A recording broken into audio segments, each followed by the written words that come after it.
Assalamualaikum, welcome back to our channel Farhana Designer. இந்த வீடியோவில் ஒரு சிம்பிளான நெக் டியூட்டோரியல் தான் ஷேர் பண்ணியிருக்கேன். வீடியோவை ஸ்கிப் பண்ணாமல் பாருங்கள், கண்டிப்பாக யூஸ்ஃபுல்லாக இருக்கும். டயல்ஜி பிராண்டில் இருக்க ஜரி த்ரெட்டை யூஸ் பண்ணி நெக் லைனில் 3 லைன் ஜரி ஸ்டிச்சஸ் போட்டுக்கோங்க. பிகினர்ஸ் நிறைய பேருக்கு ஜரி ஸ்டிச் 3 லைன் மட்டும் போட்டால் போதுமா அப்படின்ட்டு டவுட்ஸ் இருக்குது. 3 லைன் இல்லை 4 லைன், அது உங்களோட கம்ஃபர்ட்டுக்கு ஏற்ற மாதிரி நீங்கள் லைன்ஸை எக்ஸ்ட்ரா கூட ஆட் பண்ணிக்கலாம். ஜரி லைன் முடிச்சதுக்கப்புறமா சீவிங் த்ரெட்டை யூஸ் பண்ணி சுகர் பீடை ஒரு லைன் ஸ்டிச் பண்ணிக்கோங்க. சுகர் பீட் ஸ்டிச் பண்ணும்போது 2 பீட்ஸாக ஸ்டிச் பண்ணுங்கள், லூஸ் ஆகாமல் இருக்கும். நிறைய பேர் பீட்ஸுக்கு நான் என்ன த்ரெட் யூஸ் பண்ணுறேன்ட்டு என்கொயரிஸ் பண்ணியிருந்தீங்க. நான் யூஸ் பண்ணுறது சீவிங் த்ரெட் தான், பட் நைலான் த்ரெட்டு கூட நீங்கள் யூஸ் பண்ணி ஒர்க் பண்ணிக்கலாம். சீவிங் த்ரெட் யூஸ் பண்ணுறதா இருந்தால் ஃபேப்ரிக் கலர்லேயே த்ரெட்டை வாங்கி யூஸ் பண்ணிக்கோங்க. இப்போ சுகர் பீட் ஸ்டிச்சஸ் எல்லாம் போட்டதுக்கப்புறமா பஞ்சு பீடில் 4 mm சைஸ் பீட் எடுத்து சிங்கிள் பீடாக ஸ்டிச் பண்ணிக்கிறேன். பஞ்சு பீட்லேயுமே என்ன பிராண்ட் யூஸ் பண்ணியிருக்கீங்கன்னு கேட்டிருந்தீங்க. நான் யூஸ் பண்ணுறது லலித் பிராண்டு. அந்த பிராண்டில் இருக்க பஞ்சு பீட்ஸ் மோஸ்ட்லி கலர் எதுவுமே ஃபேட் ஆகலை அண்ட் குவாலிட்டியுமே நல்லாயிருக்கு. கண்டிப்பாக ட்ரை பண்ணி பாருங்கள். 4 mm பீட் ஸ்டிச் பண்ணதுக்கப்புறமா அகெயின் ஒரு சுகர் பீட் லைன் போட்டு கம்ப்ளீட் பண்ணிக்கலாம். இப்போ நான் சொல்ல போகிற மெஷர்மெண்ட்டை கரெக்டாக நோட் பண்ணிக்கோங்க. 4 mm பீட் ஸ்டிச் பண்ணியிருக்கோம் இல்லையா, அதுக்கு 3 பீட்ஸுக்கு சென்டரில் ஒவ்வொரு மார்க் பண்ணிக்கோங்க. நான் கேல்குலேட் பண்ணி மார்க் பண்ணுற மாதிரி பண்ணிங்க அப்படின்னா ஸ்டோன்ஸோட டிஸ்டன்ஸ் கரெக்டாக இருக்கும்.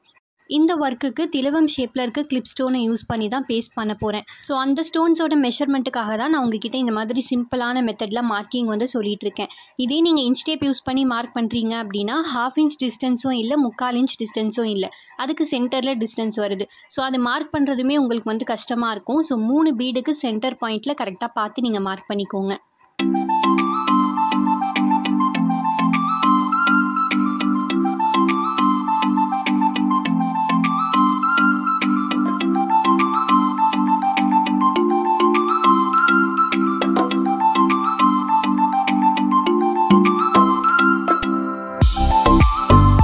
மார்க்கிங் ஒர்க் எல்லாம் கம்ப்ளீட் பண்ணதுக்கப்புறமா ஃபேப்ரிக் க்ளூவை யூஸ் பண்ணி நம்ம மார்க் பண்ணியிருக்க லைனில் திலவம் ஷேப்லேயே க்ளூவை அப்ளை பண்ணிக்கோங்க.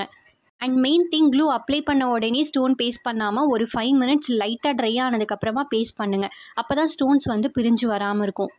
ஸ்டோன்ஸ் ஃபுல்லாக பேஸ்ட் பண்ணதுக்கப்புறமா ஒரு 15 minutes to 20 minutes நல்லா ட்ரை ஆக விட்டுட்டு அதுக்கப்புறமா நம்ம ஒர்க்கை கண்டினியூ பண்ணலாம்.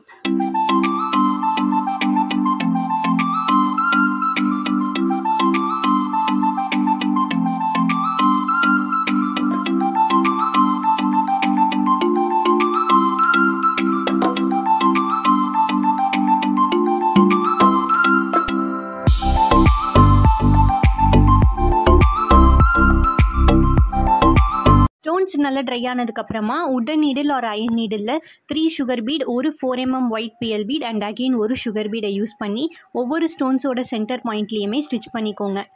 நான் யூஸ் பண்ணுற ஒயிட் கலர் பிஎல் பீடோட 4 mm. ஸோ நீங்கள் 5 mm கூட எடுத்துக்கலாம். ஒவ்வொரு சென்டர் லைனும் ஸ்டிச் பண்ணும் போது எண்ட் நாட் போட்டு கம்ப்ளீட் பண்ணிவிட்டு அடுத்த சென்டர் லைனை கண்டினியூ பண்ணுங்கள். மெயினாக ஈச் லைனும் கம்ப்ளீட் பண்ணும்போது எண்ட் நாட் போடுறப்போ த்ரெட் எம்போஸ்டாக மேலே தெரியாத மாதிரி நீட்டான ஃபினிஷிங்கில் எண்ட் நாட் போடுங்க. சப்போஸ் எண்ட் நாட் போடும்போது த்ரெட் எம்போஸ்டாக தெரிஞ்சிச்சுன்னா பார்க்க நீட்டான ஃபினிஷிங்கில் இருக்காது. டூலிப் நீடில் யூஸ் பண்ணி ஒர்க் பண்ணுறீங்க அப்படின்னா ஒரு லைனுக்கான பீட்ஸை மட்டும்தான் நம்மளால் லோட் பண்ண முடியும். இதே நீங்கள் உடன் நீடில் அயன் நீடில் யூஸ் பண்ணும் போது ஒரு 3 to 4 லைனுக்கான பீட்ஸை நம்ம லோட் பண்ணிக்கலாம். பிகினர்ஸாக இருக்கீங்க அப்படின்னா முடிஞ்ச அளவுக்கு உடன் நீடில் ஒரு அயன் நீடிலில் ஒர்க் பண்ண ப்ராக்டிஸ் பண்ணிக்கோங்க.